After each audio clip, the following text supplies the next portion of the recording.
Members' declarations, please. Are there any pecuniary or registrable declarations of interests? Is Thomas's yard coming up? Has that been added to the list? There's an update, isn't there? There's nothing to consider. I believe it's because I think it was a consideration at the end. We haven't seen that. No fresh application. So if it's update, we don't have to declare an interest. Because I'll have to declare an I'll have interest to as well. declare an interest. I will have to Yeah. declare an interest. And What? you would, Kevin. Yeah. Yeah. So what do we have? Is there anything coming up on Tom's yard? We haven't anything further to consider, have we? Nothing to consider, it's just an update. Right. Pretty sure. There's nothing that needs a vote from us. is there? No, there's no No. fresh application. We've already supported this one. No, it's agreed. Right, so, You'd hate to involve Cornwall Cat Standards Committee in more paperwork. indeed. Right. Right, I digress. Going to your minutes, you asked for an update on Furze Close. Is that Furze Close Furze or Furze Park, Park, isn't it? Yeah, I thought it was Furze. Okay, I've checked on the land ownership there. And as far as I can tell, it is not highways, it's not adopted highway, it's actual Cornwall housing land. Yeah. Now, I suspect we're going to be in a similar position to what we were down in Bedinnick, that some houses have been bought, some are still Cornwall housing, and we need to go back through and look at all the conveyancing documents, the people that bought their houses, to see what they said they were entitled to, because I suspect that nobody's entitled to anything and that it's pot luck as far as parking. Now, the good news about it being Cornwall housing is nobody else has an entitlement to be there. It's not the public highway. So it could be that it's, and I've made a meeting with Cornwall Housing to alert them to the issues of parking there. It could be that we could just say for residents only, and it would be down to Cornwall Housing to enforce that. Whether they go so far as having an identifying permit or something, either a tenant or somebody that's owned there, I don't know. But I've set up a meeting with that. I understand what the issue is, that people from all around and visitors park there and go down on the coast path. But I actually think because it's Cornwall housing, it's probably more easily solvable than if it was highway. So that's good news. It's never usually that way round. But I've got a meeting for, next week, Cornwall Housing, to see what we can come up with to solve that problem. It's good that. The only other update I had was the last meeting I came to. You asked for some Scoop the Poop posters, which I supplied 20 laminated, which you've got there, wonderful. Just wanted to highlight something that I think I referred to in the meeting, and it's a Keep Britain Tidy campaign, and it's called We're Watching You. And they did a pilot in about 20 different local authorities across the country, and these are actually glow in the dark, because they reckon that most irresponsible dog owners that allowed their dogs to foul, and it's actually a very small minority that allow that to happen, they do it under cover of the dark. So Luton, I presented this idea to Luton Council. The Keep Britain Tidy pilots show that there was on average a reduction of 46% of dog fouling where they use these We're Watching You posters. Presented it to Luton Council, and they thought that was a very good idea. We've got an equally a bad problem of dog fouling in Lou. So that went to the Environment Committee. It hasn't been ratified at full council yet, the expenditure, and to order them. So what I was going to suggest is, if you were interested, and obviously subject to how much it's going to cost, that if we purchased a batch, you might be interested in buying some of us at cost, and Porpero equally, I think, are interested. So I can't, there's nothing for you to decide tonight, because I haven't furnished you with the actual, they're not cheap, these posters, and they come on what's called Corex, which is like a plastic corrugated material, but they glow in the dark, so those eyes watch you as you go along. But the success rates seem quite compelling to So me. they're weatherproof then? Yeah, So we could go along and staple them to yeah, cable, any posts or anything? yeah. They come. There's bin stickers as well as A3 or A4 posters, but I'll send you the proposal so you can consider the financial outlay of that. Okay. Thank you for that. There's a couple of things I wanted to highlight in Cornwall Council. One thing that until my father became housebound, and I didn't realise that Cornwall Libraries offer quite a lot of support online without having to go to the library. It's give members free access to a wide range of online resources, electronic books, newspapers and magazines. You can stream music to your internet device or research information using your reference library. There's a range of e-books and e-audio books. Some can be downloaded to use at any time, others require an internet connection to stream content. There's also popular magazines there as well. All you need is your borrower's number, and it gives you all this free online access. So in your reports you'll see all how to find out about What's the it. website address, please?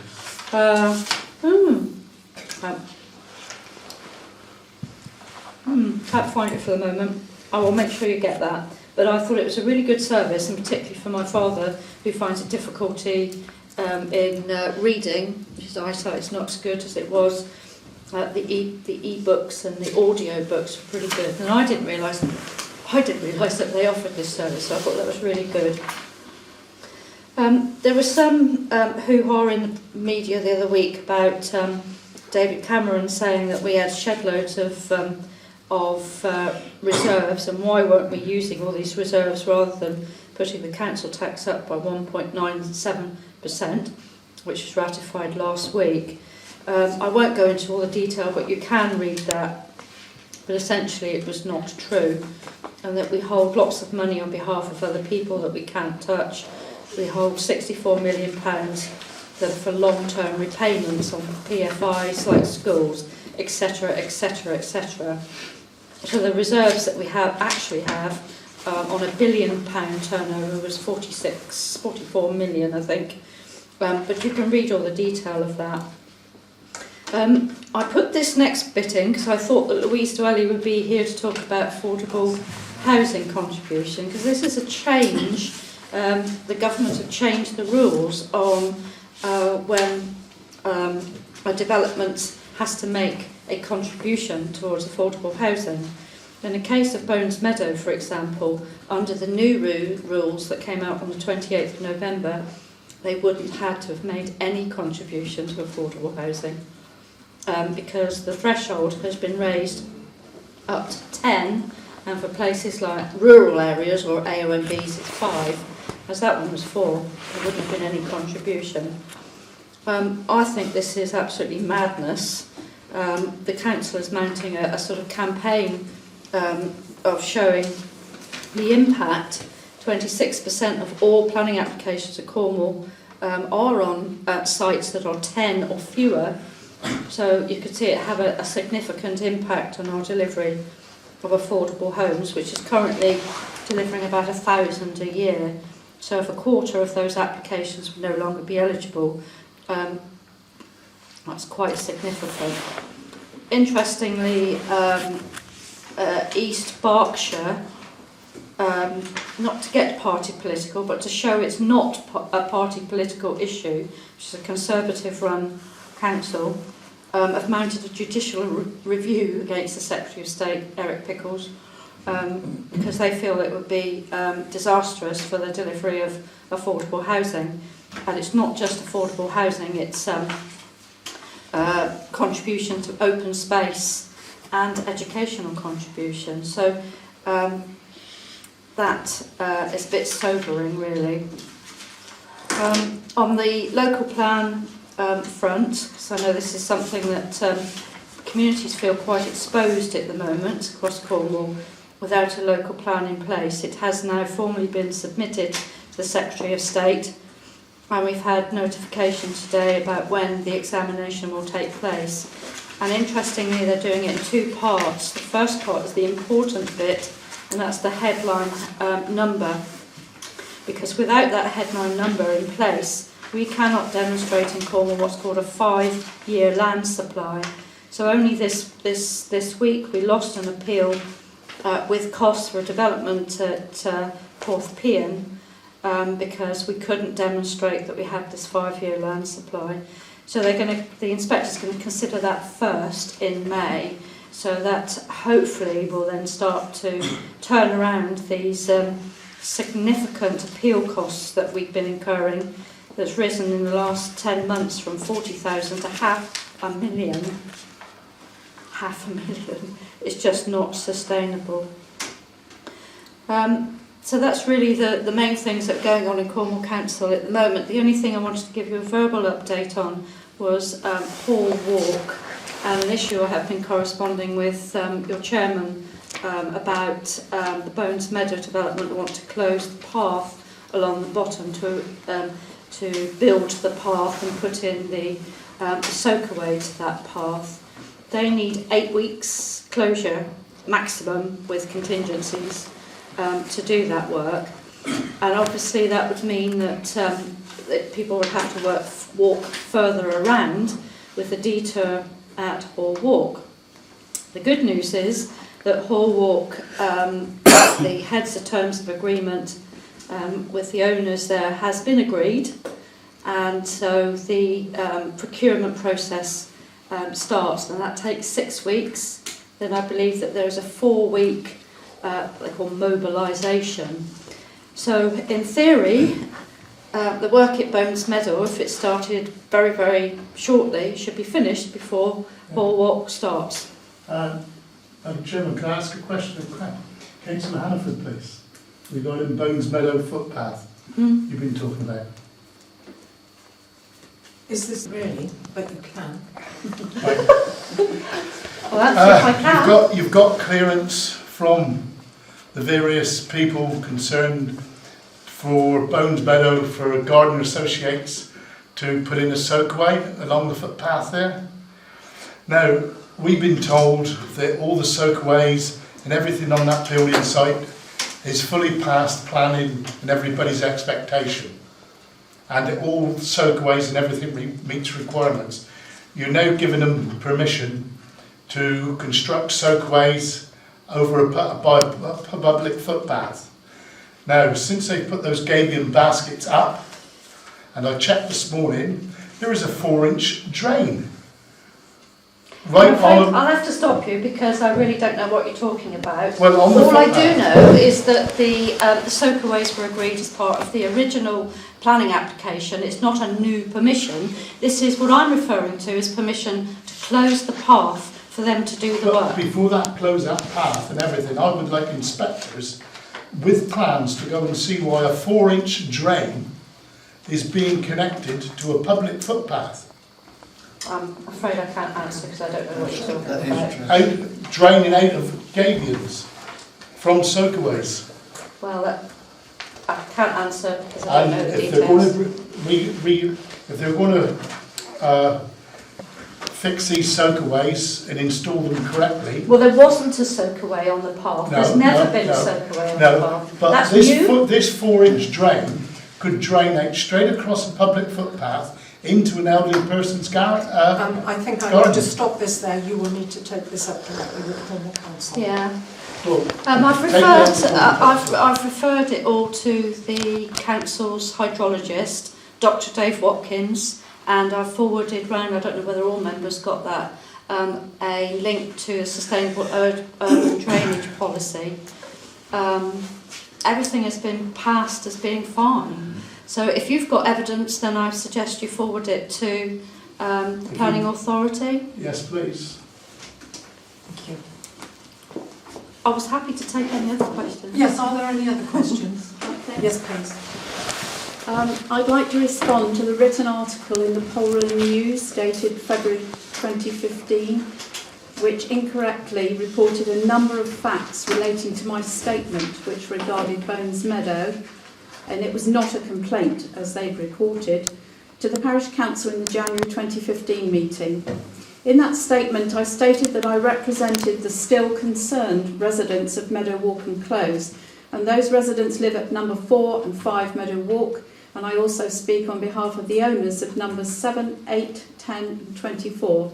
Therefore, the Polruan News article is inaccurate in stating that I was not representing residents.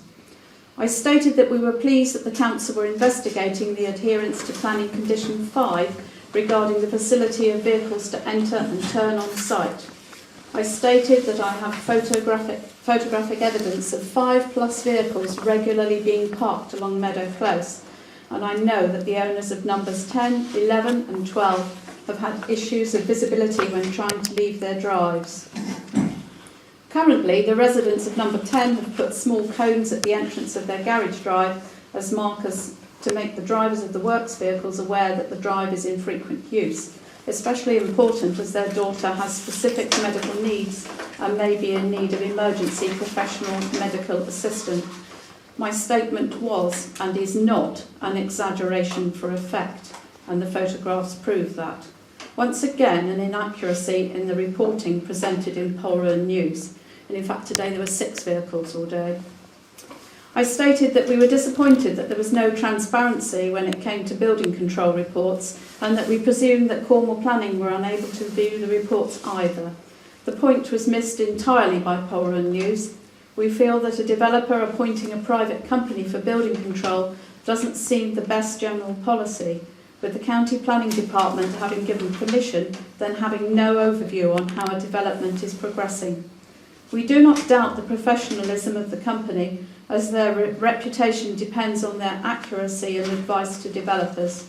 We were not asking to specifically be privy to this information as incorrectly stated in Polruan News. It is disappointing that the positive points from the statement were not recorded.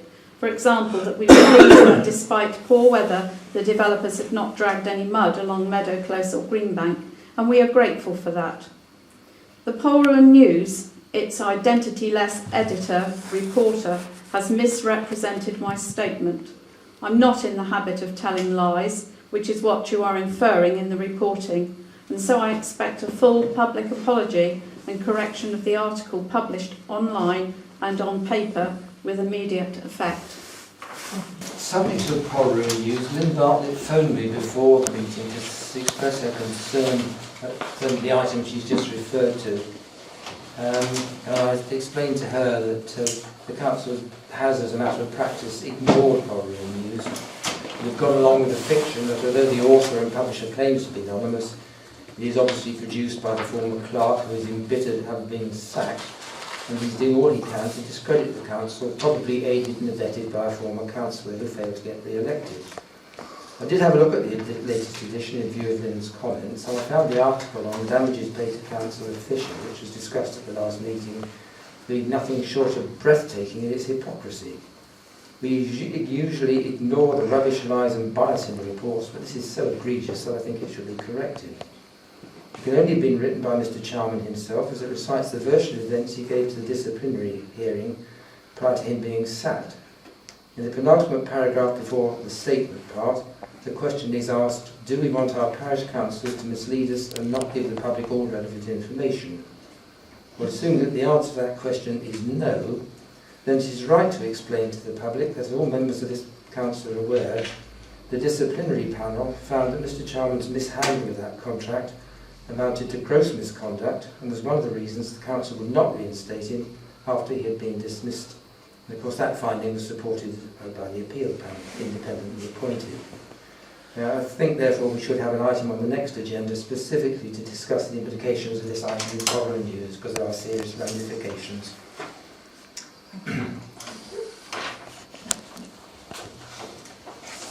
PA 14118322, the Diddick boat charge. The replacement of boat building shed and conversion of redundant first floor store to residential use. The committee were in favour of supporting that one.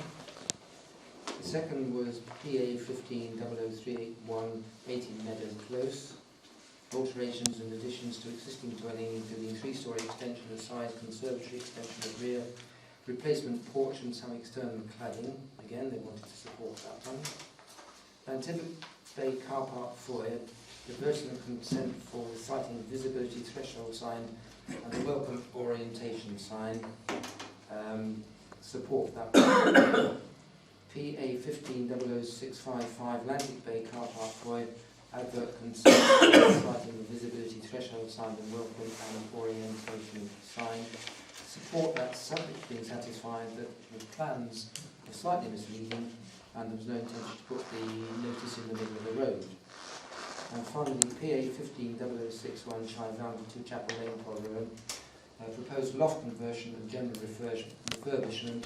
Committee felt that that was overdevelopment of the site and recommended that we don't support it. Any comments from anyone on any of those who weren't there? Mr. Shackley used to own it, and he got refused.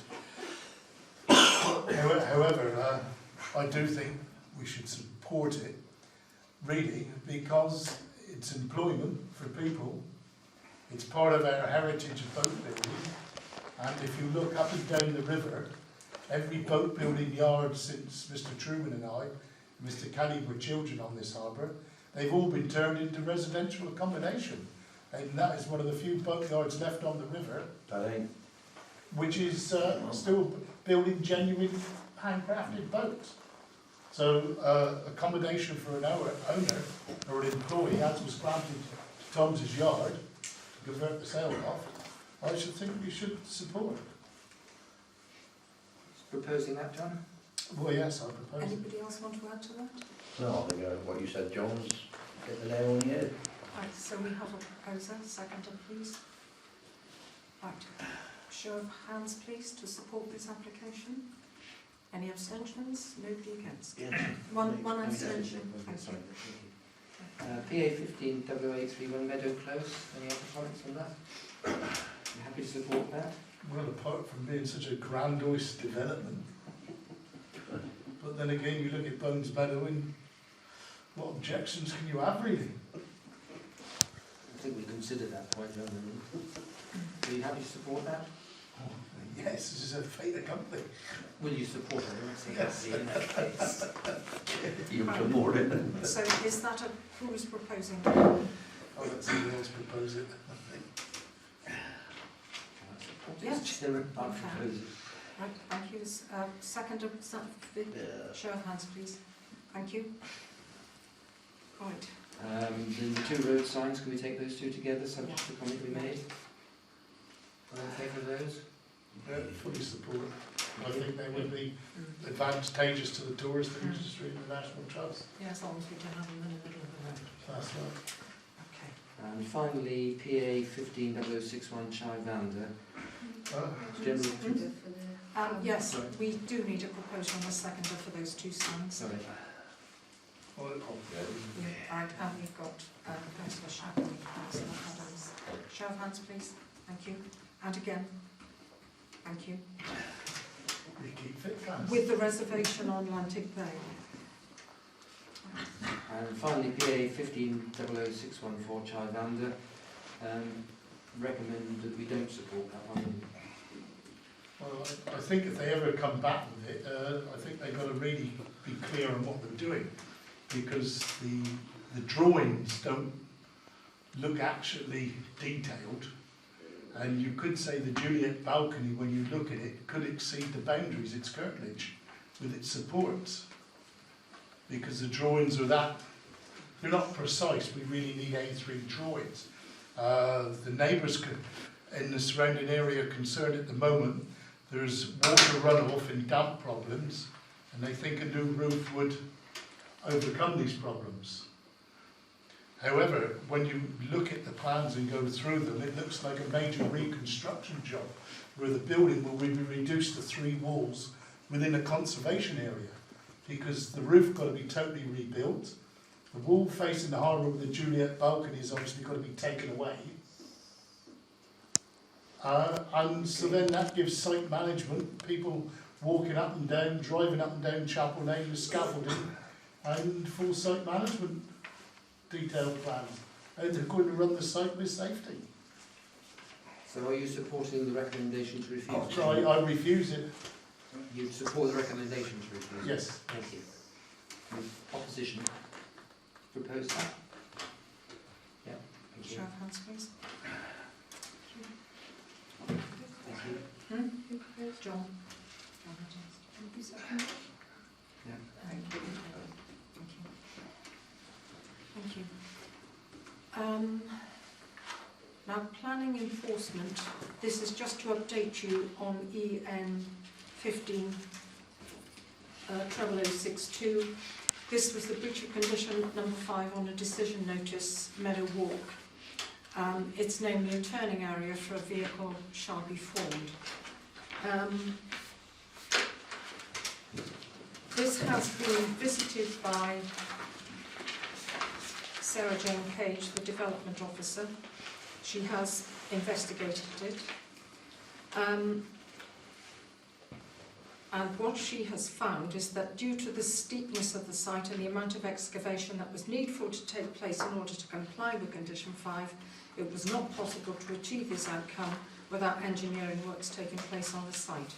The site manager has, however, put in place a method of delivery that allows parking and delivery within the site for 1 vehicle at a time, and this process is being followed as near as possible in order to reduce the inconvenience to the residents of Meadow Walk.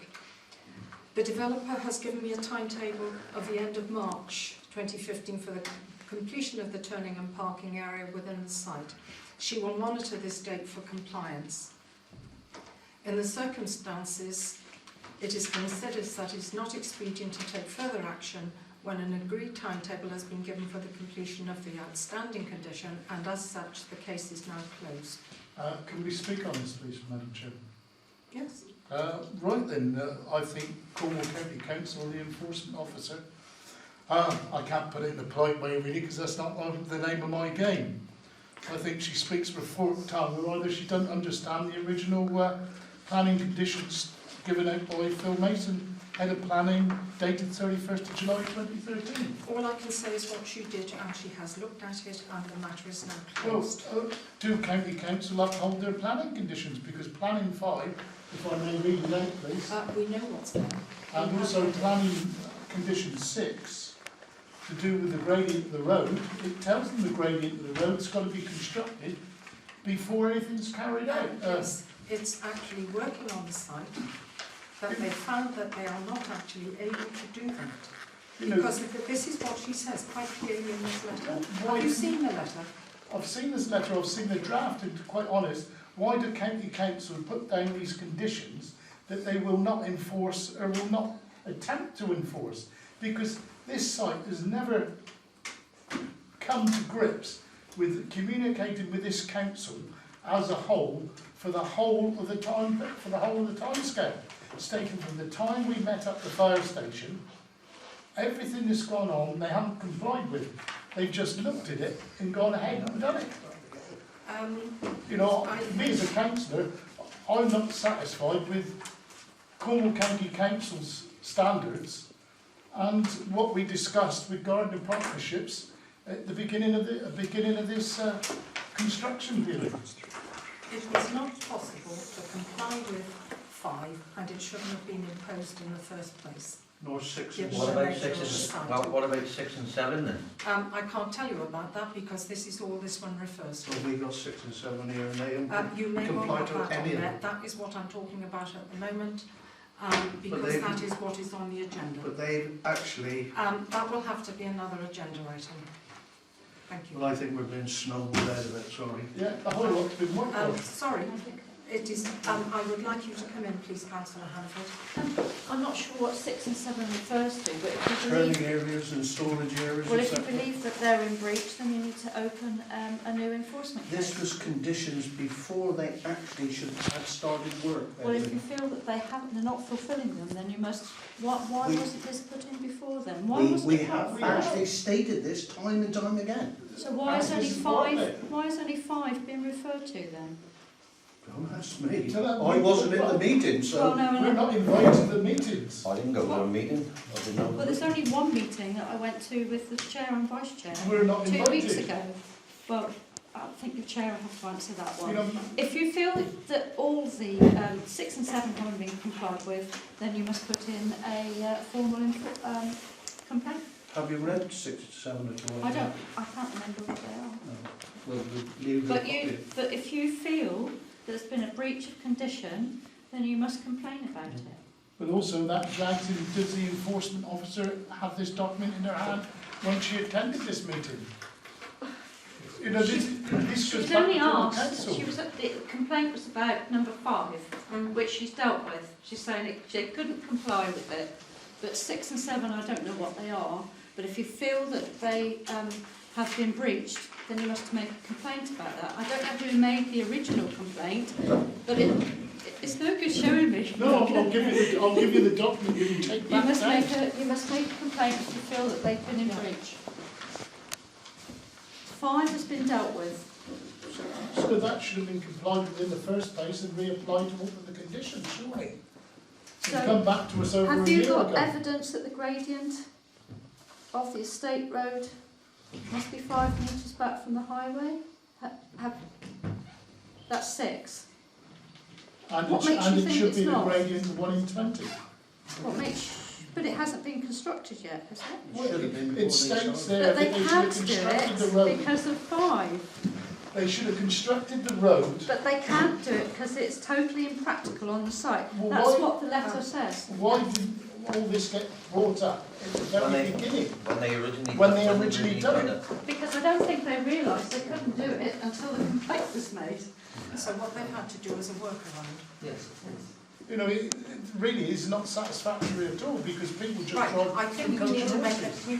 we've gone to this, we're going round in circles here. I think what we need to do, we'll have a look at, which numbers are they, please? 5, 6 and 7. Five, You've done 5 we 5. have, it has been addressed. 6 and 7 we will look at. But I would also 6 flows from 5. agree with Mr Adams on the last statement he made to Edwina earlier on, that there is now a 4-inch pipe coming out through the gabions onto the pathway. Lord only knows where it's going to go, and if they're going to dig a soak away in the pathway, totally unacceptable. But we can only assume what they're going to do. It would be nice to know where that 4-inch pipe is going to actually go. Would it be helpful to get Mr Gardner to address that? Yeah, Yeah. I reckon we ought Because I to don't know the answer to it. No, it's just a... And it seems to me that we met him on site. If we'd known about that, we could have asked Well, him. there we go. There's people that were Yeah. maybe at the first meeting should have been at the second one. You see, our Well, this was first, only last. This was only last week. our first meeting with Mr Gardner up at the fire station back in 2013, everything was hunky-dory and he promised the world from plans, communication, cooperation, a good used car salesman's technique. I think you need to be very careful of the language that you're using. Right. We are talking about members of this community. Well then, we go to meetings and we take people at their face value. We agreed with the documents and the planning conditions, and we agreed that we agreed to outline in planning permission, providing on the proviso they provided a full set of plans and communication with us. They have not done this. Can I comment, Chairman? Yes, Because please. I was at the meeting. I think it's probably a fair comment to say that the communication with the residents and the parish council has probably been lacking. I'm not sure they even try to defend that. I think they're trying to improve it. and it has caused problems, there's no doubt about that. But planning enforcement is about reality and about compromise to some extent. And it appears that everybody makes mistakes. Well, we all agree Just a with second, I that. haven't finished, John, there. That the original layout they had, in fact, because of the way the site is configured, became impossible, and they've had to compromise. Now, it would be ridiculous, given the facilities, resources, etc. that Cornwall Council has, for them to try to enforce a condition which is unreasonable. They wouldn't succeed in doing so at an appeal. So what the planning officer has done, the enforcement officer, has reached a reasonable compromise. And she has, I think, in fairness to her, albeit perhaps a little bit late, advised us of why she's had to do that. Now, I do think we have to accept that, bearing in mind our status as consultees, we're not the planning enforcement authority. But all we were saying that these were the initial conditions that were imposed on them in the beginning, which we find they haven't been adhered to. End of story, as far as I'm concerned. They would maintain that they have. I don't think John sorry. I think you're trying to ask them to adhere to conditions that are impossible to adhere to. And I think the purpose of enforcement is not to punish people and make them pay. The purpose of enforcement is very clear. That's not what enforcement's about. Is to find compromise, to regularise and make things work. It's not there to make them pay. So a workaround has been found, and it was unreasonable to expect them to do when they were on site what was in the condition. That's regrettable. As far as the pipe you're referring to, I think the best way to go about that is for me to speak to the site manager, who might have a very explanation for that. And I think if we're talking about communications, perhaps we could be good. We could improve our communications with them and take the higher ground then, rather than just accusing him of because I found the guy on site to be really quite reasonable and answered all our questions. I think we shouldn't muddle between Mr. Gardner and the guy that we met, the site manager, who we Nobody's met on brought the site site last manager week. into this. But he may be able to answer the question of what the pipe is for. You know, Mrs. Bartlett was told you to have regular communications with Gardner Partnership to answer questions. This hasn't That's not a happened. planning condition. No. That's something that we asked of him, and on 3 emails I reminded him what we discussed when I met at your house, and I'm afraid he ignored every single email. Well, you've But had the that's same not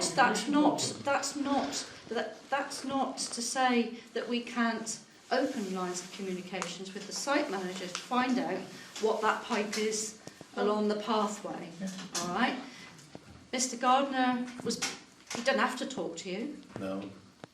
and he's chosen not to. But how I'm do not we- saying that's good but how- practice. Yeah, but I don't think that's good practice, to be honest. I agree with you, but we can't hold that against him. No, I'm not saying. How do we get round when they're planning these developments that people will communicate with us and we with them? We find the whole development, what was promised was never fulfilled, They can't and say- and the communication is lacking. He promised communication. If you go There into is wild yes. generalisations, John, instead of going into particular detail, you undermine the strength of your argument entirely. And you are going to wild. The whole development's different. It isn't. No, because There are variations they've had to do because of Well, the... we understand the variations and you adapt the plans to conditions, but what this appears to me to be is a lack of communication, and Weena stated that herself. Yes. There is a telephone number there. Graham, whose surname I have forgotten, is on site. He is the site manager. Yeah. He is there. Well, there certainly was a time when it was when that was visiting the site. Yeah, well, I think that would be a good idea, to be honest with you. I think, with all due respect, you went and you went. I don't think it would hurt if the rest of the committee went up there and just ran through what Yes, they there's did. nothing to stop you doing that. I would say that I was invited by Mr. Gardner, so was Kevin, and so was Councillor Hampton. I'm not, I'm not in dispute that, you know, that you weren't invited, but I think the other councillors should be able to go up and run through certain. I think you I- can. Can we do that? You can. Yeah, The site manager was. Sorry, Yeah. Chairman. The site manager. What's he called? Graham. Graham. I thought he was very open and very. Yes, he Go was. and speak to him. Then if you go up there, you might alleviate all the worries that we're Absolutely. on and about then. I think that's my point. Yeah. Well, I think right at the outset, the first meeting we had... But we weren't invited. Hang on a sec, please. If you remember going right back to the first meeting at the fire station, they explained that it had somebody on site, and they did say members of the council, and I think you have exercised the right, were entitled to go in and talk to them and see what was going on at any time. If you remember back, sorry. Yeah. Thank you. I have prepared a draft report which you have seen. When I send that to Mr Gardner, I will say that other councillors have requested whether they may visit. Now, what more am I supposed to do? That's no. I've got no problem with that. Thank You you. know, at the end of the day. I think at the bottom of your draft letter with criticisms of several people in that, I think several bits of your draft letter needs amending. It is a draft for that reason. It is my comments, it is Councillor Hannaford's comments, and it will go to Mr Gardner and Mr Olive as well, to make sure that what we have said is accurate. I don't want to misrepresent anything they said. It was also stated at the fire station that only four-wheeled lorries would be used. So once again, why have we suddenly got big Arctics and eight-wheelers? Now, he actually said that at our meeting in the fire Right, station. I think you need to go there yourselves and go and talk to the site manager. Right, Yeah, you I'm did say closing that. the discussion You did on say this that? one. We're moving. Louise Dwelly is here and I would like her to address us now. Louise, can I introduce you? This is the council, this is your public, this is Councillor Hannaford, our Cornwall council member. Thank you. Thank you, Chairman. I have done a briefing for your Yes. previous clerk, which hopefully you have to hand. Yes. And I think it was partly Councillor Hannaford's request that I came this evening because I'm aware you just touched on the Bones Meadow development this evening. But as the briefing note explains, there is a financial contribution due from the development towards the delivery of affordable housing in the parish. The sum is £125,000 and it's good practice, and what we normally do is engage with the parish in terms of discussions about how we direct that investment to the benefit of your area. There are some advantages and flexibilities around the fact that it's a developer private sector contribution, because in local authority finance terms it can be capital or revenue. And it's private funding, it's not the council's funding. So that does give flexibility around how you use it, but the use is controlled through the Section 106 agreement that was entered into when the developer received planning permission. And so the purposes are set out in the agreement, which are primarily to invest in and deliver affordable housing for the parish. We do have a considerable amount of time in which to spend that money once it's received. But as I'm sure you know, it takes a lot of time to plan, prepare and bring forward developments. So it's really important that we have that dialogue now about we'll receive your thoughts on how that might be invested. Technically, most of our programme, our capital money, goes via housing associations to deliver homes for rent and for sale, and you may be aware of that. I know you've had a development in the past in this parish, I think at Greenbank. So that's a conventional route. Again, the attractiveness of that is that you might think £125,000 doesn't seem a lot of money in terms of building houses, but actually we use only a small proportion as leverage to deliver housing. So traditionally we give housing associations something like £20,000 a home, and they find the rest of the money through private finance and their own reserves. So actually that money can go quite a long way. That is the conventional route. We do have powers and freedoms as a council to invest in housing in other ways. it can technically, if the community have that wish, help refurbish and improve existing affordable housing stock. In areas where land is very limited, you can technically buy what we call off-the-shelf or street properties, so existing homes can be brought into use for affordable housing, although that tends to be a much more expensive prospect, as you might imagine, so the money doesn't go as far. And there are other ways of delivering. We have what we call community land trusts now, where some parishes are involved in bringing forward land that they're actively involved in terms of delivering the housing and retaining it for the community. So there is a considerable degree of flexibility. At first sight, it may not seem a considerable amount of money in terms of the cost of building housing, but we can leverage it in lots of different ways to make sure it works for the parish. In legal agreements, there is an opportunity to cascade out that money. So if you can't find a scheme within 3 years, we would then look in the neighbouring parishes, and ultimately we have got the freedom to spend that money in Cornwall. But what we tend to find is communities' preference is to deliver housing for your benefit in this community, providing we can find the right opportunity. In terms of what my team do, obviously we manage the funding of that programme, but obviously we've got a lot of expertise in what we call enabling development, so we can do site finding, site appraisal, community development work, working with partners to bring forward development. So there's lots of different ways we can help in terms of securing housing outcomes based on what you feel the community's wishes might be. Thank you. Thank you. Would you be prepared to take one or two questions? Absolutely, yes. I'll offer it to members of the public first, then come back to councillors. Anybody any questions to ask? Then I'll come back to councillors, please. I ask a question. We are in the very early stage of developing a neighbourhood development plan, which may or may not show that we actually don't need any affordable housing in the village. It's early days yet. If we came to the conclusion at the end of that process, or before the end of the process, that we didn't in fact need any affordable housing, is there scope for going back and varying the 106 so the money can be used for a different purpose?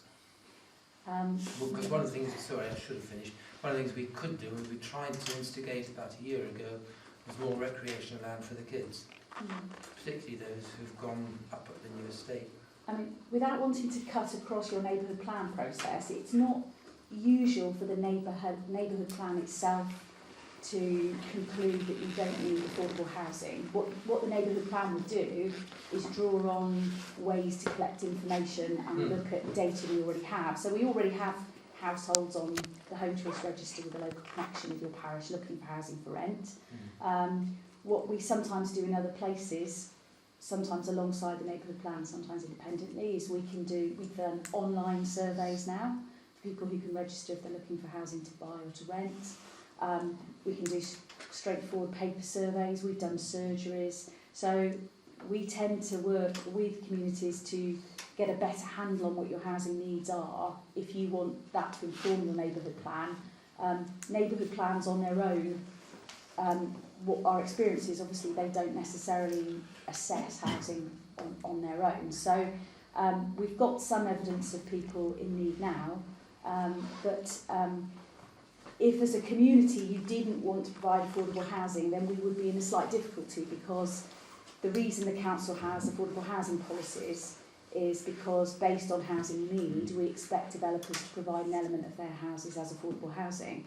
So if you were to conclude that you didn't want or need affordable housing, then unless we could find an opportunity in the neighbouring parish that would help meet the broader need, then potentially that developer could ask for the money back. But you could vary on 106 with the developers. You can vary it by agreement, yes. But you can only ask for funds for which you have an adopted policy, and the policies around the planning process tend to be highway contributions, affordable housing, open space. If you wanted community facilities, that's a different evidence base, and that would be a different debate to have with the developer. if you haven't got a strong enough policy to ask for it, then it's very difficult to force the developer to provide it. When you're having a dialogue with the developer about developments, there are certain things they have to provide in policy. There are other things that actually communities are understanding that you can ask for as a voluntary contribution, and that increasingly developers are willing to have that dialogue. And it's providing a different kind of agreement called the unilateral undertaking. So they're offering it, but you can't require it of them. So we've got a lot of housing need in this broader area. So I would be very reluctant to hand back those funds when we think need justifies its investment. That's very helpful, Louise, thank you. Would that include the purchase of land at all? Yes, you can buy land with it. If there was a particular site you wanted to see delivered, particularly for local needs housing, it's quite a flexible investment stream, and councils have very broad-ranging housing powers where they can use it. All right, thank you. Any other questions of Louise Dwelling? Thank you for that. That was most comprehensive.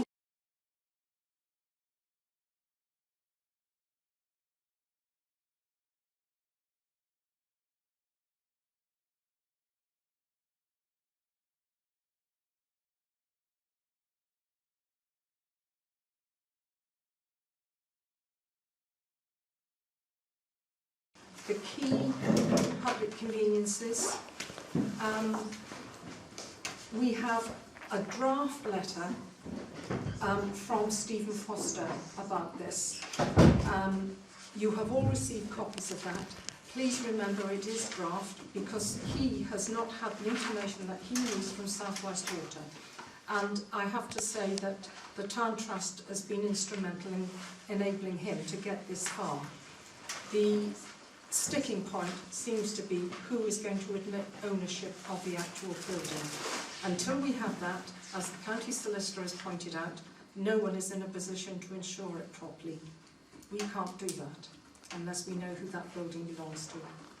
And that is where we are at the moment on that. So as soon as we have a firmer indication from Stephen Foster, I think we just take it as it is, as a draft. It's clear the way that he wants to move forward, and that would resolve the problem that we have down there. We will move forward, please. Can I just ask, how are we going to get the ownership issue resolved? Because nobody is admitting it at the moment, and hasn't done for a long time. I was just, I know maybe I'm obviously speaking entirely off the cuff, but I looked at the plan for the Town Trust ownership, and I don't know where the old loos were, but the new loos clearly are on it.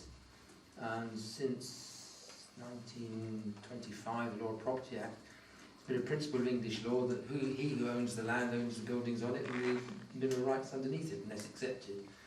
And if you looked at the draft transfer, it also appeared that the buildings were within the ownership of the Town Trust and to be conveyed to the council.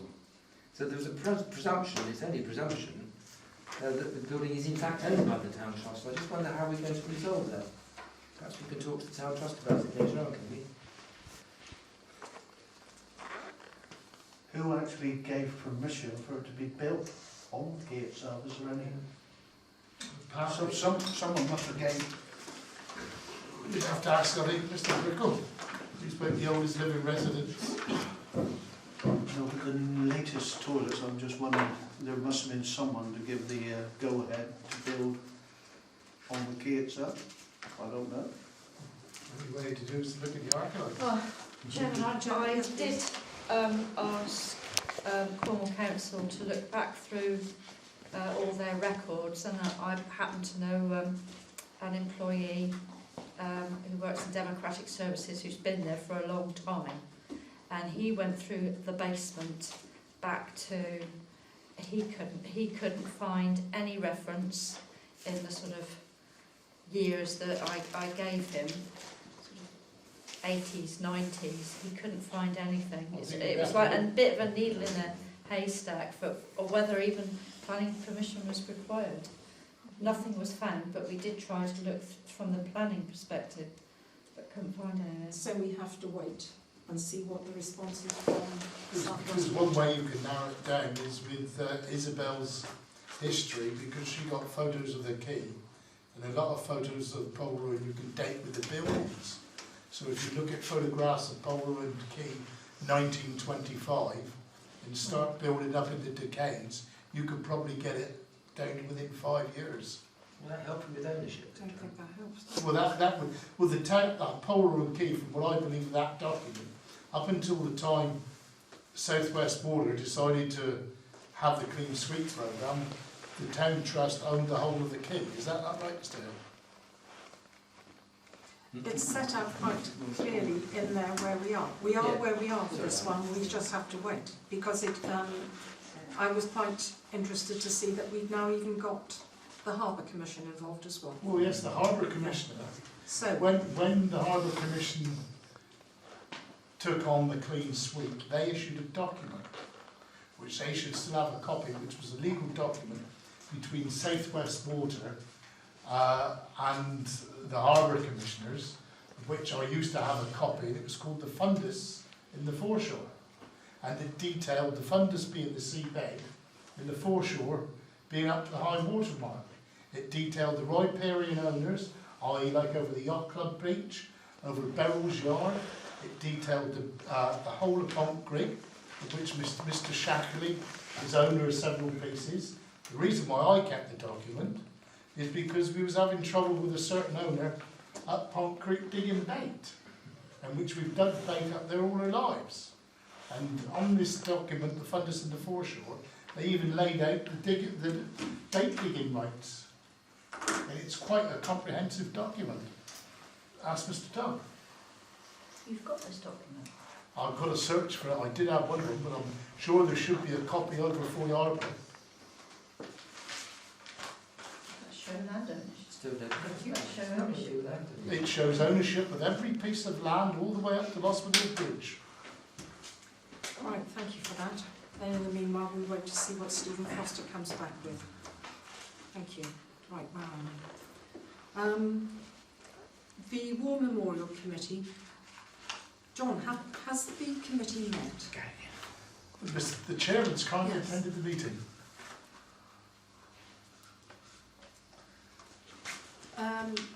We wrote to you, or rather we wrote to the committee, saying that we had put aside a sum of money in the budget and that we wished the committee to agree that it would go through the particular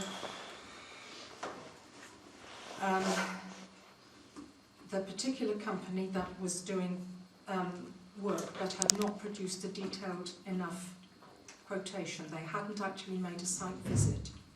Has your committee agreed that, please?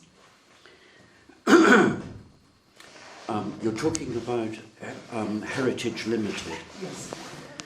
There will be a site meeting with Heritage Limited sometime in March. There has been no hurry because the work, when it is undertaken, once the Parish Council has made its decision, it will be in the summer anyway. So we're not rushing to get nowhere quickly. But there is going to be a site meeting, and we hope that Heritage Limited will be able to come back to the Parish Council with revised figures. Okay.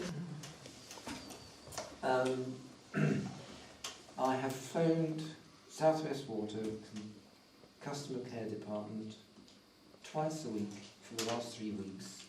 Each occasion they said they would get Dave Swiggs, they wouldn't give me his direct number, to phone me back.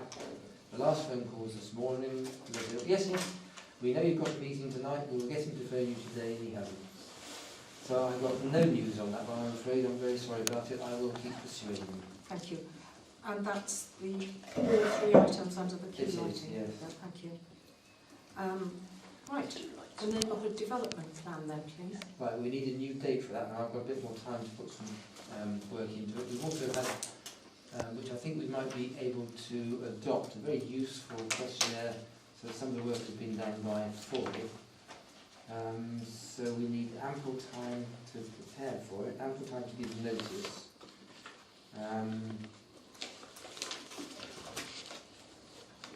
Is it planning training on a Saturday?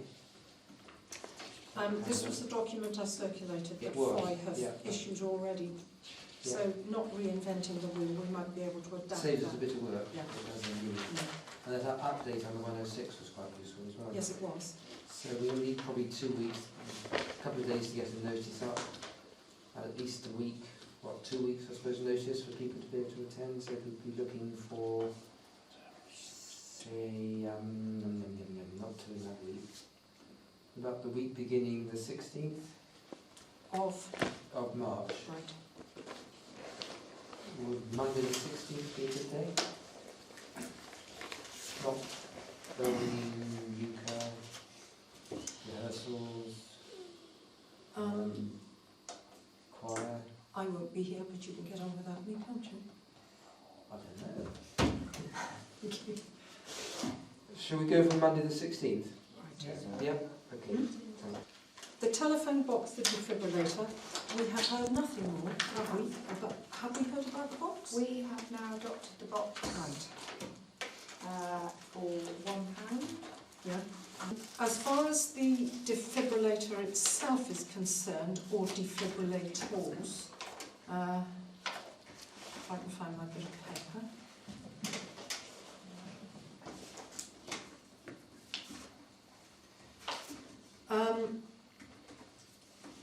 They are not cheap. They come between about 800 and £1,000. But there may be grant aid available for that, and we are looking at that at the moment.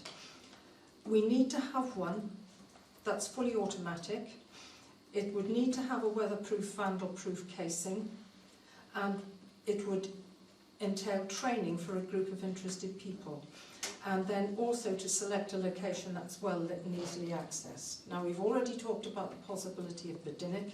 We would need also to talk about where is going to be a reasonable place in Polruan. When it talks about the weatherproof, vandal-proof casing, there is a touchpad on these things for a number to be keyed in that is accessed when you call a number on the casing, so that it isn't possible for, some of the more lively-minded people around the place to start using it unnecessarily on their friends.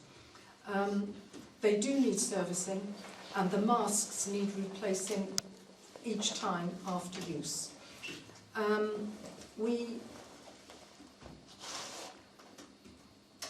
Liz had a brief conversation with Colin Payne towards the end of the year, and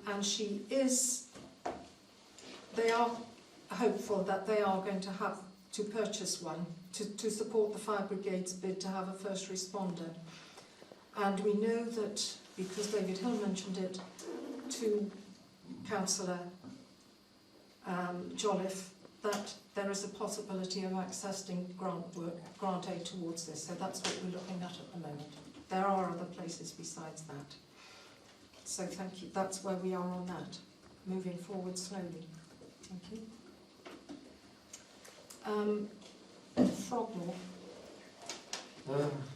Again, I reported at the last meeting that the responsibility for handling this has now been passed on to Verity Biddick. And I spoke to her on the 4th of February, and she said, "I'm very busy, but I'll send you the heads of terms as soon as possible."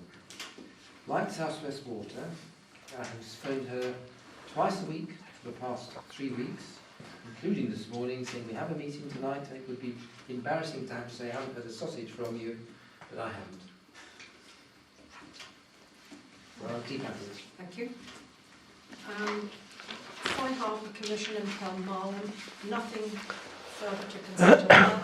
And this was written to Mrs Thompson, our local clerk.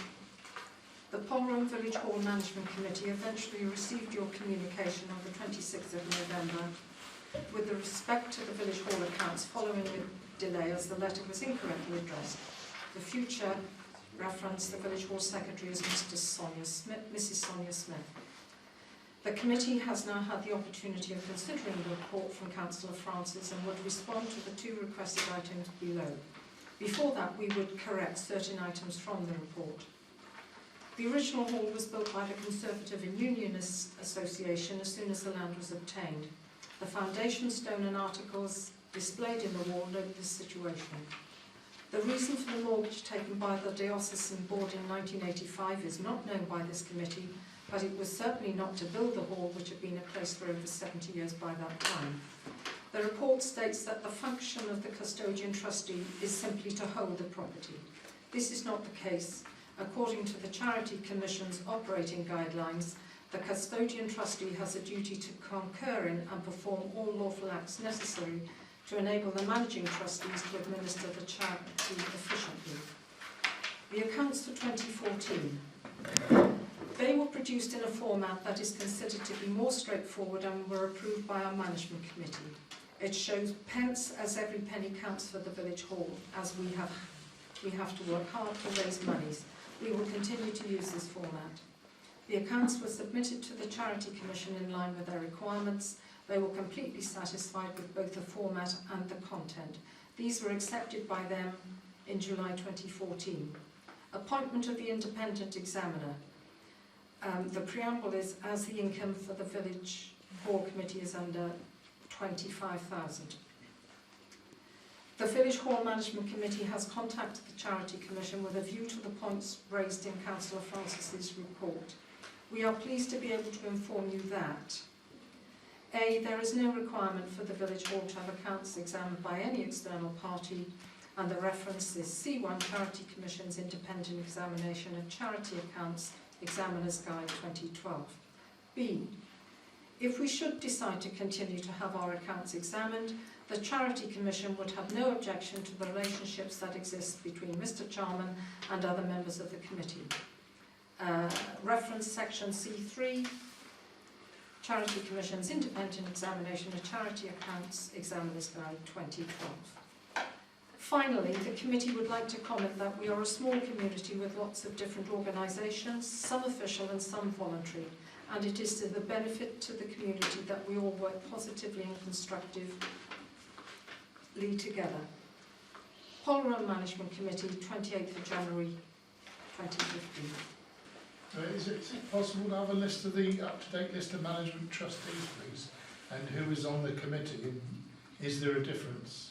Because when you go on the website, you see a difference in personnel, so it's not really clear to me who is the management trustee of the village hall and who sit on the committee. Could you add that to the letter, please? Right, do we have accounts for payment? We do. Sorry.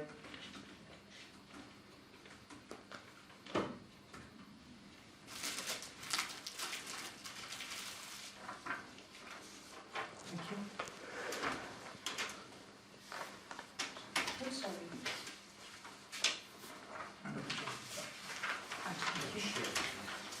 There we are.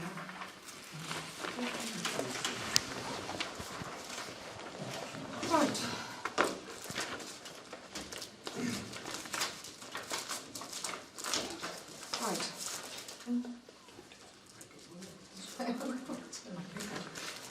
We have some income. We had £1,208 from Cormac Solution. This was the Public Rights of Way grant. Payment details to the Cornwall Association of Local Councils. That was minute training and annual meetings training for Lynette Philp. £83 plus £16.60 VAT, total £99.60. Lynette Philp, salary £677.93. Expenses £90.68 plus 31 pence VAT, £90.99. Frank Garden, 840. EDF Energy for Frogmore, £80.17 plus £3.98 VAT, which is £84.15.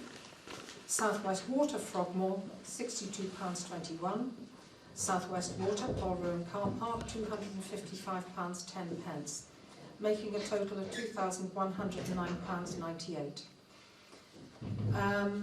The bank reconciliation has been successfully completed up to and including statement 28th of Jan. Yeah, the 28th of January 2015. The Santander account is now, or it isn't closed, but it has a There nil is balance. a cheque for you to sign to transfer the balance over into Barclays, so that Thank you you. will have a nil balance. Right. And then that would mean the Barclays account, as at the date of the schedule, is £23,394.32. So the Santander balance is going to go into Barclays. Thank you. Right. Have you received the cheque from that advert yet? So I put it online yesterday in anticipation that it's coming. No. So if you don't receive it, let me know and you'll come back. Okay. Could you note that Adrian Fisher has joined the meeting, please? Yes, thank you very much. Right. Do we have the budget monitor, please?